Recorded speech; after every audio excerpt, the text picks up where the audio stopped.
Pues un tema que está, pues, es muy recurrente en los medios de comunicación es el tema de fracaso escolar. Cada vez que viene un informe PISA aparece un montón de artículos reflexionando sobre el tema, ¿no? España hace unos años tenía un 26% de alumnos que fracasaban escolarmente, ahora se ha disminuido, ha mejorado, ¿no? Pero sigue siendo 21, creo que era, o 20, sigue siendo una cifra mucho más elevada que la media europea. Bueno, ahora no tanto, algo más elevada que la media europea, ¿no? Pero en cualquier caso es un problema que tenemos significativo en España, ¿no? En el año 2014 hice una encuesta sobre este fracaso y a mí me ha llamado la atención porque, bueno, es cierto que coincide con la apreciación subjetiva mía, ¿no? Yo llevo en la enseñanza, pues, 27 años creo que llevo dando clases, ¿no? Y claro, he tenido, pues, no sé si a 2000 alumnos, ¿no?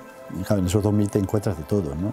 Alumnos que con padres, la mayoría padres normales, alumnos que viven solo con la madre y el padre pues le ven de vez en cuando y a veces el padre ha sido injusto y cruel, alumnos que viven con el padre y la madre está como una regadera, alumnos que están en proceso de separación, alumnos con padre con problemas psiquiátricos graves, y todo eso se detecta de forma clara. Yo creo que, lo he dicho muchas veces, una de las primeras cosas que aprende un profesor novato es que alumno conflictivo, jaleo en casa.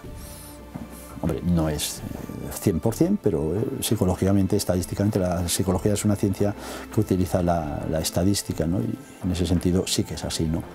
Pues decía que unas cifras de una encuesta sobre el fracaso escolar decían lo siguiente: el 30%, o sea, un tercio, se debe a trastornos emocionales de los chavales, que es esto que estoy comentando de los padres.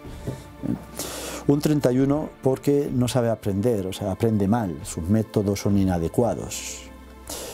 Un 29% TDAH, es un trastorno de atención que, bueno, hace unos años se descubrió, se definió y ha creado polémica, ¿no? Porque, entre otras cosas, porque a veces hay una exageración en el diagnóstico. Cualquier alumno un poquillo problemático se suele atribuir que es TDAH, y TDAH se supone que es un trastorno genético, ¿no? De una inmadurez del lóbulo frontal, ¿no?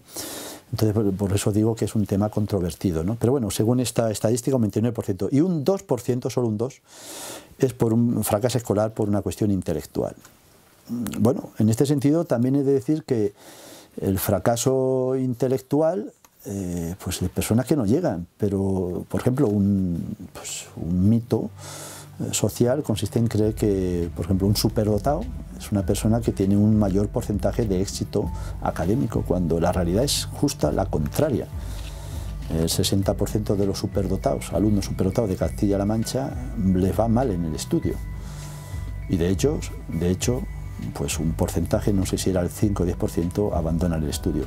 Un superdotado no tiene más facilidades, sino menos facilidades para ir bien académicamente, ¿no? ¿Esto por qué? Pues, hombre, evidentemente influye también el tipo de ayuda, pero normalmente pocas comunidades autónomas tienen recursos para ayudar al superdotado, bueno, ni al superdotado ni a ninguno. O sea, uno de los mitos y de las deficiencias del sistema educativo es que pone unas leyes teóricas perfectas, la atención a la diversidad, el profesor tiene que estar atento a cada situación, y mire usted, con 30 fieras, lleno de hormonas y de ganas de hacer cosas, es imposible estar mirando a la cara uno a uno. Y eso es en lo que yo me esfuerzo a diario, ¿no? Lógicamente ahí no hay técnica que valga cuando tienes que estar pues intentando dirigir la atención de un grupo numeroso, ¿no? Pero bueno, dejando un poco al lado el tema de lo que es la vida en el aula, voy a la cuestión de este fracaso escolar por la psicología, por la situación familiar, social de los alumnos, ¿no? Lo del TDAH, ya digo, sería una cuestión secundaria. Muchas veces un psicólogo va a darte lecciones de cómo atender a un TDAH, está muy bien y creo que es necesario, Pero el problema que tiene un profesor en el aula no es el TDAH, sino los otros 29. O sea, si yo tuviera un solo TDAH es fácil manejarlo, saber un poquito de la teoría y ya está. El problema es que tengo que estar manejando a este, y cada uno tiene su situación, su peculiaridad, ¿no? Por eso yo creo que el tema del fracaso escolar no está tanto en este tipo de personas, ¿no? A mí me llama más la atención lo que tiene que ver con la vida familiar, ¿no? Los trastornos emocionales, ¿no? De padres. Padres que fallan por dos motivos, o porque son malos padres, aunque esto nos parezca sorprendente, es así, bueno, y basta, a veces las noticias nos ponen, nos informan de situaciones que son inauditas, pero son reales, ¿no? Un bebé que ha sido maltratado, por ejemplo. Bueno, pues hay padres que están así, hay padres que son malos. Claro, en el caso del bebé, si le maltrata se nota, pero por ejemplo lo que no se nota, y sería denunciable, yo no sé si esto el Código Penal tendría que mejorar, es que hay padres que hacen un daño psicológico a los niños irreversible. O sea, la ausencia afectiva, no física, ¿eh? Un padre puede estar físicamente ausente, pero afectivamente estar ahí, ¿no? Llama, se preocupa y cuando llega a casa está. Digo la ausencia afectiva. Hace un daño tremendo. Y esto se nota muchísimo, ¿no? Pues esos son dos tipos de daños de cara a los padres, ¿no? El daño del padre malo, es decir, una persona que quizás no de forma culpable, sino él mismo es víctima, una persona que no ha madurado suficientemente, que no ha llegado a su plenitud humana, pues no tiene la capacidad de asumir la responsabilidad con un hijo. Y un hijo, sobre todo en la adolescencia, a diferencia de la infancia, la adolescencia requiere disponibilidad más que tiempo. El niño requiere tiempo, si es muy pequeño tiene que estar, no le puede dejar solo un minuto. Al adolescente le puedes y le debes dejar solo un minuto y un día.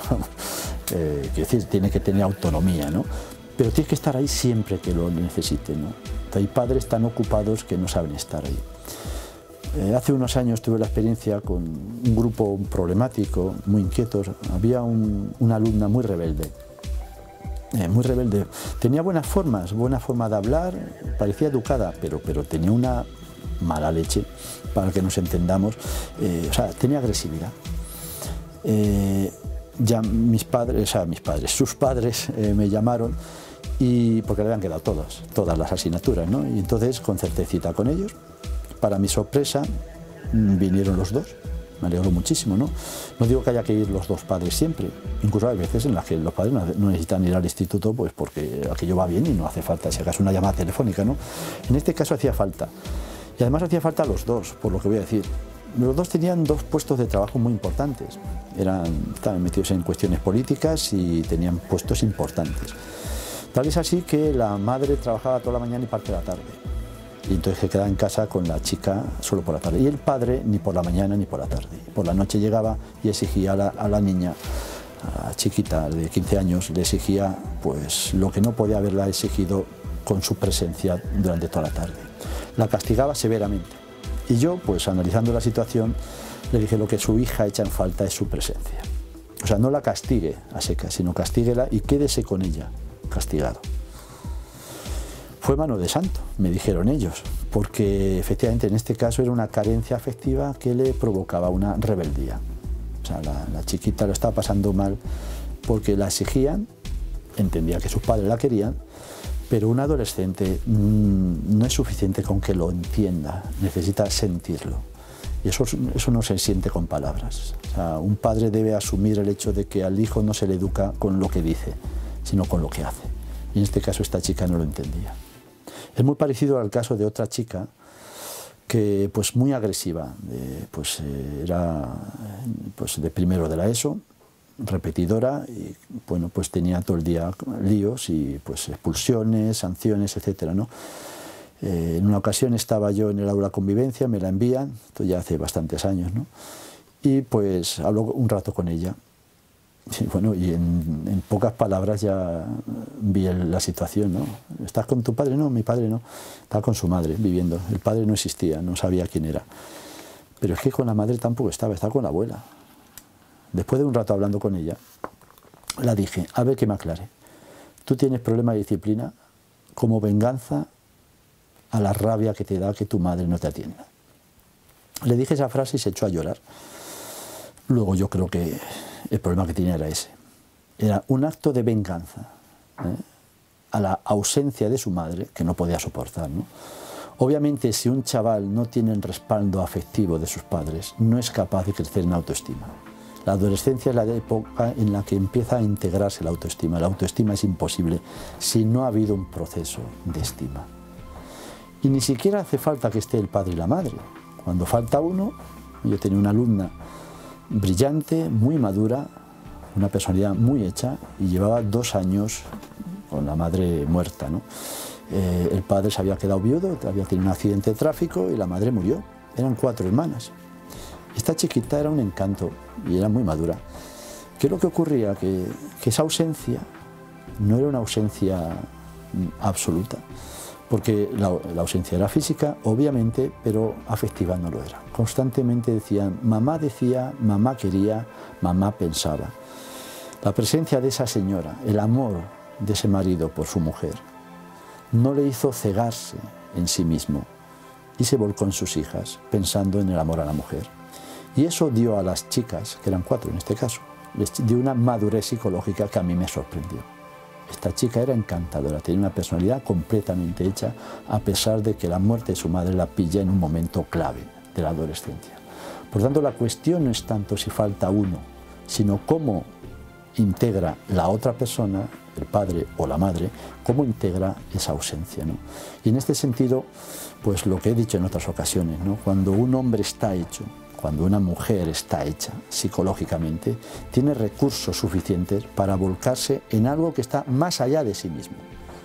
Cuando uno se obsesiona con sus carencias, sus debilidades, sus deficiencias, eso es una espiral neurótica, que lo que hace es aumentar la ansiedad y la incapacidad. Cuando uno, en cambio, se vuelca en el bien de la persona amada, no solamente sale de su ansiedad, sino que es capaz de dar con plenitud un amor, y ese amor llena a la persona, al alumno, y le hace madurar, y al mismo tiempo uno mismo se siente satisfecho y realizado.